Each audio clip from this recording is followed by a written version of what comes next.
Terima kasih pemirsa, Anda kembali menyaksikan kami di 61 siang.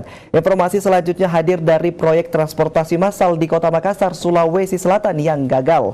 Sejumlah halte yang rencananya diperuntukkan untuk layanan transportasi publik tidak berfungsi secara maksimal. Keberadaan halte pun tersebut dinilai sebagai proyek yang gagal. Sebagai kota metropolitan yang memiliki masyarakat dengan berbagai aktivitas yang padat, dibutuhkan layanan publik yang memadai seperti transportasi massal. Untuk mewujudkan transportasi publik tersebut, pemerintah Kota Makassar dan juga pemerintah Provinsi Sulawesi Selatan membangun halte bus rapid transit sejak tahun 2013 hingga 2016. Total halte bus rapid transit yang sudah terbangun berjumlah 110 halte untuk melayani beberapa rute. Namun sayangnya halte tersebut tidak berfungsi. Halte di sejumlah titik di Kota Makassar tidak terawat dan kurang berfungsi maksimal. Seperti halte di Jalan Urip Sumoharjo. Halte ini hanya dijadikan sebagai tempat berteduh jika hujan, bahkan menjadi tempat tidur warga. Beberapa fasilitas di halte tersebut telah dirusak, sampah yang berserakan, serta terdapat coretan yang dilakukan oleh pihak yang tidak bertanggung jawab. Sebagian masyarakat Kota Makassar beranggapan bahwa halte yang ada di Kota Makassar sudah tidak berfungsi sebagaimana mestinya dan dianggap hanya menghamburkan anggaran negara. Diharapkan agar pemerintah Kota Makassar bersama dengan pemerintah Provinsi Sulawesi Selatan mengkaji ulang proyek transportasi publik tersebut sehingga halte yang telah dibangun menggunakan uang negara tidak mubazir dan bisa difungsikan secara maksimal. Iswanto Randa, V-Channel. Di tengah hiruk-pikuknya kemacetan yang terjadi di Kota Makassar, salah satu mode transportasi baru akhirnya muncul untuk memberi kenyamanan masyarakat saat hendak bepergian. Mode transportasi tersebut ialah Bus Rapid Transit atau BRT. BRT Makassar ini telah beroperasi kurang lebih sejak 2 tahun lalu. Namun, nampaknya belum sepenuhnya menempati posisi sebagai mode transportasi yang paling diminati masyarakat.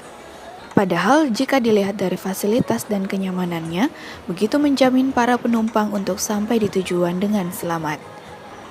Hal ini dibenarkan oleh Rina, seorang ibu rumah tangga yang begitu senang menggunakan BRT untuk bepergian. Selain nyaman dan bebas dari polusi, Rina juga merasa tarif yang diberlakukan BRT sangatlah murah. Sering, iya, lebih nyaman rasanya. Hingga saat ini, BRT Makassar telah beroperasi dengan 4 koridor. Setiap koridor akan ada sejumlah halte yang dapat digunakan oleh calon penumpang untuk menunggu BRT tiba. Tarifnya pun ramah di kantong, hanya Rp4.500, Anda bisa menikmati BRT sesuai koridor tujuan Anda. Jadi, tunggu apa lagi pemirsa? Menggunakan mode transportasi yang efektif seperti BRT ini bisa sedikit meminimalisir tingkat kemacetan di Kota Makassar. Alternatif kebijakan publik. Alternatif pertama, kelebihan. Pemerintah Kota Makassar melakukan upaya yang saling terintegrasi antara masyarakat dan pemerintah agar dapat meminimalisir penyebab timbulnya kemacetan, memberikan kenyamanan kepada pengguna, serta terjadinya kedisiplinan pengemudi menaikkan dan menurunkan penumpang.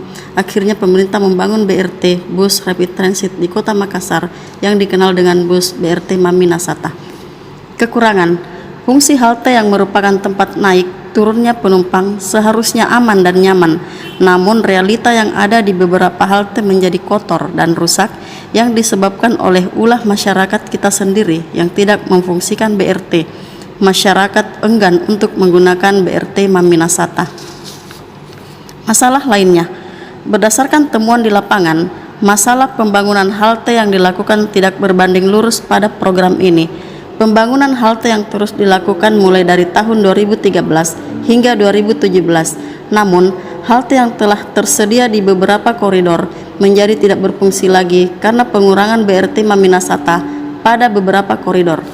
Yang harus dilakukan, seharusnya sebelum melakukan pembangunan halte, pihak yang terlibat dalam program BRT Maminasata melakukan evaluasi dengan melihat tingkat antusias masyarakat sebelum melakukan pembangunan halte, sehingga pembangunan halte tidak menjadi sia-sia. Alternatif kedua yang harus dilakukan, membuat masyarakat mau beralih ke angkutan umum dengan cara waktu perjalanan dan waktu tunggunya harus sesingkat mungkin, minimal 5 sampai dengan 7 menit. Oleh karena itu, perlu dilakukan kerjasama terus-menerus antara pemerintah pusat dan pemerintah daerah sehingga mampu mengurangi penggunaan kendaraan pribadi yang diharapkan dapat mengurangi kemacetan dan polusi udara.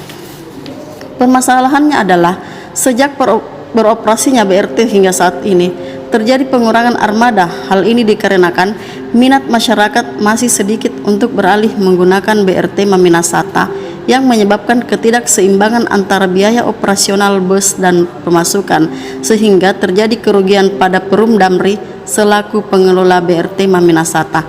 Dampak dari pengurangan BRT Maminasata menjadikan manajemen kurang bagus dan amburadul, termasuk waktu tunggu yang lama, berpengaruh pada ketersediaan halte yang telah ada pada koridor. Halte yang tersedia menjadi tidak berfungsi lagi. Alternatif ketiga, di bulan November, pelaksana tugas Gubernur Sulawesi Selatan Andi Sudirman Sulaiman bersama Budi Setiadi selaku Direktur Jenderal Perhubungan Darat Kementerian Perhubungan meluncurkan layanan teman bus melalui program By the Service pada Trans Maminasata di kawasan Center Point of Indonesia CPI Makassar, Sabtu tanggal 13 November 2021. Pengoperasian transportasi massal dengan skema By the Service ini diyakini PLT Gubernur Sulsel akan berjalan dengan baik dengan keterlibatan kementerian dan sejumlah pihak yang profesional. Adapun usulan-usulan agar pengoperasian transportasi massal dengan skema By the Service berjalan dengan baik adalah: 1. Rencana penerapan bus rapid transit BRT oleh pemerintah Kota Makassar harus dikelola dan diseriusi dengan baik. Jika tidak, proyek ini bisa mangkrak seperti sebelumnya. Yang kedua, BRT bertindak di jalur-jalur utama, sementara moda transportasi kecil hanya beroperasi pada wilayah-wilayah tertentu dengan jarak yang lebih pendek. Yang ketiga, pembenahan jalur khusus juga perlu dilakukan untuk menghindari terhambatnya bus akibat macet. Hal ini juga akan mengefisienkan waktu tunggu bagi masyarakat dan sistem akan lebih jelas. Yang keempat, penerapan BRT memerlukan perombakan besar-besaran untuk menjamin transportasi publik agar dapat berjalan secara